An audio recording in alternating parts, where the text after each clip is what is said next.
dia. Vou me apresentar, meu nome é Heitor Manzarão Tomazini, eu sou presidente do Movimento Defenda São Paulo, sou conselheiro ambiental,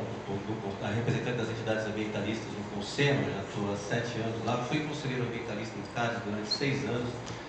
sou conselheiro também na reserva da biosfera, no Cinturão Verde. E, bom,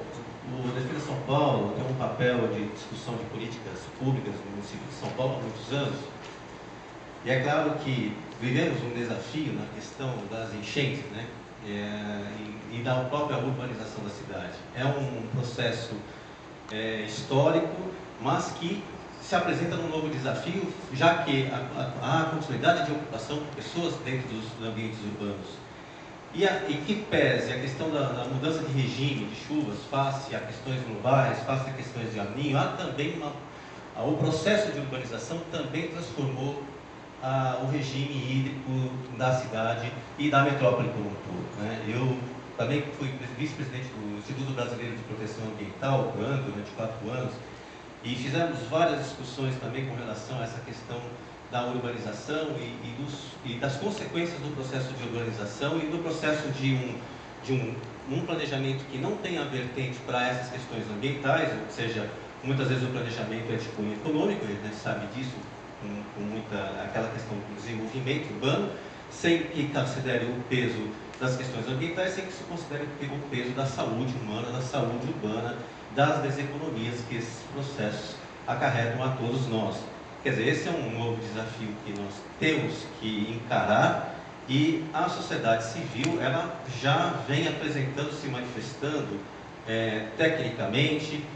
de forma organizada com relação ao tipo de planejamento, qual é o tipo de planejamento que nós queremos para essas áreas. Bom, com relação ao que já foi dito aqui, com relação a uma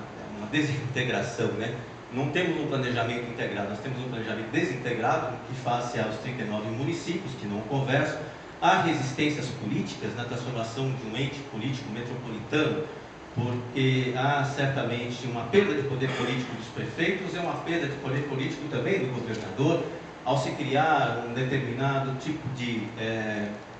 ente metropolitano que vai, digamos, fazer uma proposta de planejamento integrado de uma metrópole como é São Paulo, como é Campinas, como é a Baixada Santista, enfim, essas metrópoles que já estão institucionalizadas e outras regiões que ainda, embora não institucionalizadas, elas existem como regiões urbanas, né, conglomerados urbanos que devem ser tratados de forma distinta também. A questão da urbanização hoje que nós vemos na cidade de São Paulo trouxe enormes reflexos. A própria prefeitura elaborou em 2001 um atlas ambiental da cidade de São Paulo, onde apontou, por exemplo, que essas transformações, seja das mudanças do regime hídrico, das ilhas de calor que são produzidas pelo excesso de concreto, né? A gente até faz uma brincadeira, diz que a diferença entre o deserto e a cidade de São Paulo é que a areia da cidade de São Paulo tem cimento, a areia do deserto não tem cimento. Então nós temos uma mudança no comportamento também do clima, né? Nós temos uma cidade com 27 microclimas. Esses indicadores ambientais construídos pela prefeitura, eles não foram a partir também da sua elaboração também sendo atualizados, então há uma certa desatualização, e esses próprios indicadores mostram as áreas de alagamento, mostram os problemas que essa urbanização trouxe, e houve de fato, e isso nós constatamos, seja na elaboração dessa revisão do plano, seja do plano diretor que está sendo elaborado, seja em outras esferas governamentais, que essas questões elas não são prioridades. Ou seja, a prioridade do planejamento ainda não engloba essas questões que são hoje já diagnosticadas. E já se faz, inclusive, um prognóstico da não implementação dessas políticas, dessa vontade política que deve ser implementada nessa construção desse novo modelo. Então, é necessária a construção de um novo modelo. Pelo que nós ainda vemos nas políticas que ainda são efetivamente produzidas, é que ainda se promove a ocupação de áreas de várzeas, ainda se promove adensamento construtivo, ainda se promove adensamento populacional, ainda se leva equipamentos públicos para áreas de várzeas, onde são áreas inundadas, ou seja, ainda há propostas contínuas, mesmo já sabendo, já havendo diagnósticos claros, científicos, né, com base em estudos que foram feitos, mas há uma certa resistência. Bom, as resistências nos parece que é sempre uma resistência de determinados setores que têm uma visão econômica da cidade e querem produzir, como disse o professor, querem plantar cidades. Né? Então, essa plantação de cidades em áreas onde elas não podem ser plantadas gera uma série de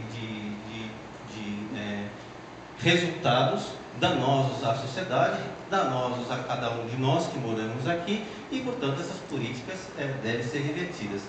Eu não sei se é possível, eu trouxe uma apresentação que o Movimento de Defesa de São Paulo elaborou, mostrando algumas políticas, alguns resultados que existem hoje na prática sobre a cidade de São Paulo, que, se fosse possível, eu